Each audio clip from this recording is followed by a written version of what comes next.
Hello, greetings. This is Gilles Morcier. I wanted to come and say hello, wish you a good day.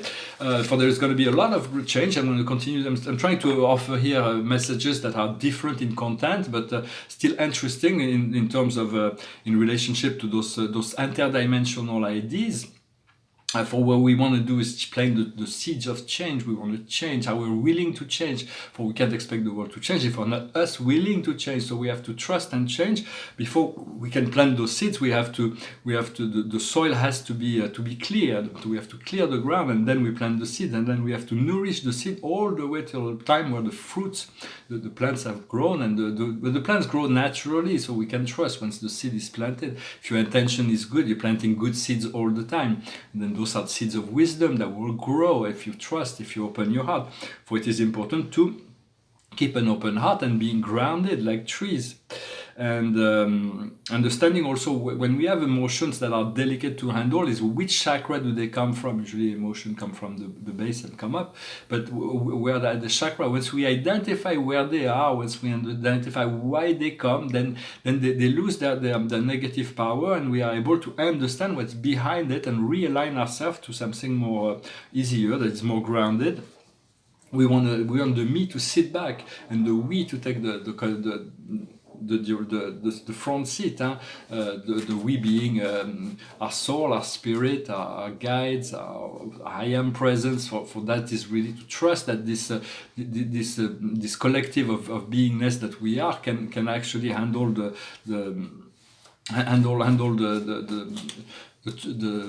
crossing or take us all the way to the next level, the next dimension. I've also been saying that 2019 and 2020 is going to be great astrological transformation. The astrology show there's going to be tremendous transformation, but that's on the societal level. For us, it has to be now. For we may be a little bit tired of not being heard when there's so many people that are like crying out loud that there's all those things that are happening, and then the world is not listening. They continue to do their wars, they continue to pollute, they continue to do their thing, but more and more people will so it's a matter of being patient as well, for it is a slow process. And so I'm going to pull a few cards. The highest wisdom for us today is the arts, to enjoy the arts, to use the arts as a creative, but also enjoying the art for elevating the quality of our life. What we need to understand is the karmic relationship, that we are bound together. We have made those souls agreement to work together to make things happen. So trust whatever comes from within. What we need to do is the great priest or priestess to regain our empowerment. And the outcome will be love life. So there'll be great new romance and romantic aspect of life. That it is not just about romance. It's just with all of life, and like romantic life. Even when you walk outside in the woods, you can find romantic energy and feeling. Of course, romance is better to be shared, but that once we are ready, we attract the person to share that energy. The painting behind me is part of a series that I did in Denver, Colorado, in 1999. It was a year of 1999. Sounds very far away now, for we are like 20 years. That was 20 years ago, and it's a series of 7. I did them really quickly, and they're all like, to me, they're all masterpieces. They came out really quickly, but they were like so. And I showed them in Burlington, Vermont, in 2001, and I had a serious critic that reviewed the show. He called it Space Cowboy. It was kind of an interesting review because he was very atheist, but he looked into everything I was proposing, and he saw that my painting was just as much influenced by, like I said, by the architects of the Master Universe, but by Matisse, because Matisse, he saw a very powerful influence of Matisse just within the coloring.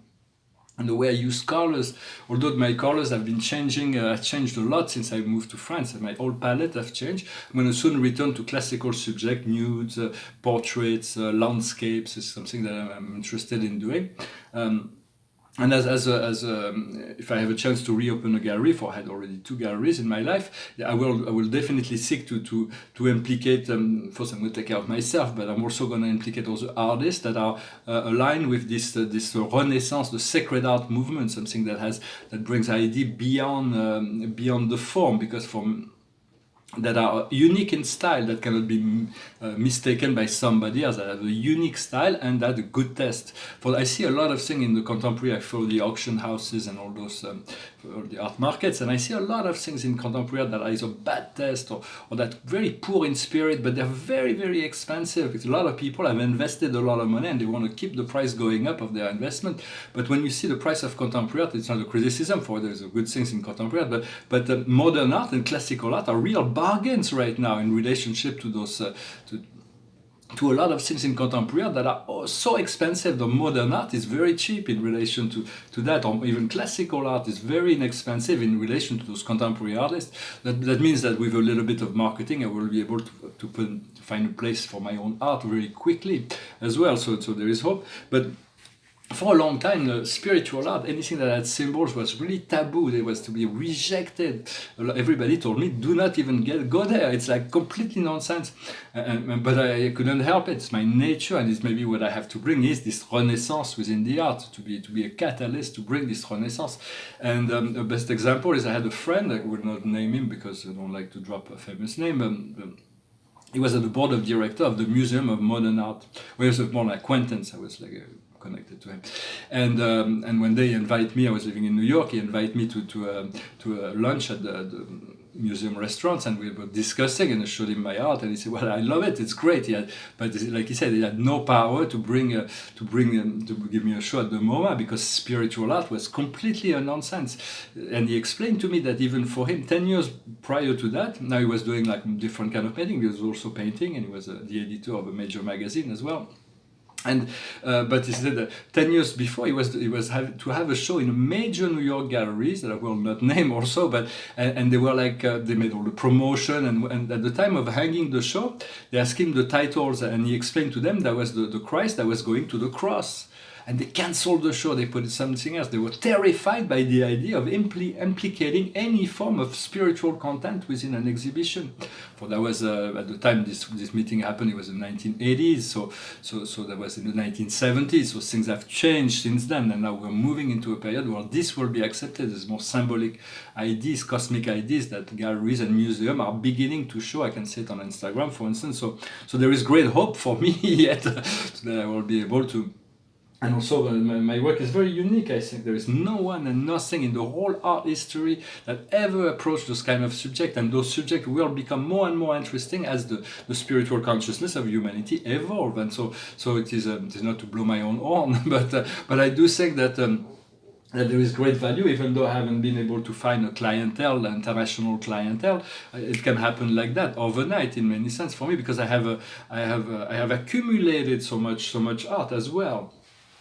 And I really like it. I mean, could do a conference on those also to explain all the subtle parts for those who can accept and understand that there is higher world, there is higher spirit beings, and spiritual realm are real. They exist eternally. They are like ancestral to this material world. I'll finish with a song. It's a French song, and it's a French song. It goes like this. Oh, je voudrais tant que tu te souviennes, cette chanson était la tienne, c'était ta préférée, je crois, qu'elle est de Prévert et Cosma. Et chaque fois, les feuilles mortes te rappellent à mon souvenir, jour après jour. Les amours mortes n'en finissent pas de mourir. Avec d'autres, bien sûr, je m'abandonne, mais leur chanson est monotone, et peu à peu je m'indiffère. À cela, il n'est rien à faire, car chaque fois, les feuilles mortes te rappelle à mon souvenir. Jour après jour, les amours mortes n'en finissent pas de mourir. Peut-on jamais savoir par où commence et quand finit l'indifférence? Passe l'automne, vienne l'hiver, et que la chanson de Prévert. Cette chanson, les feuilles mortes s'effacent de mon souvenir. Et ce jour-là, mes amours mortes en auront fini de mourir. Thank you very much. I've sung of Serge Gainsbourg called Les Feuilles. No, it's called Chanson de Prévert. It's from Jacques Prévert, a very famous poet who wrote this song that Yves Montand was singing, and this song takes from that song and said this about this woman he remembered. This was for your favorite song, and so this song always reminds me of you. And so I'm going to come back to make a second video. I wish you a wonderful day, and I'll talk to you later, Salah.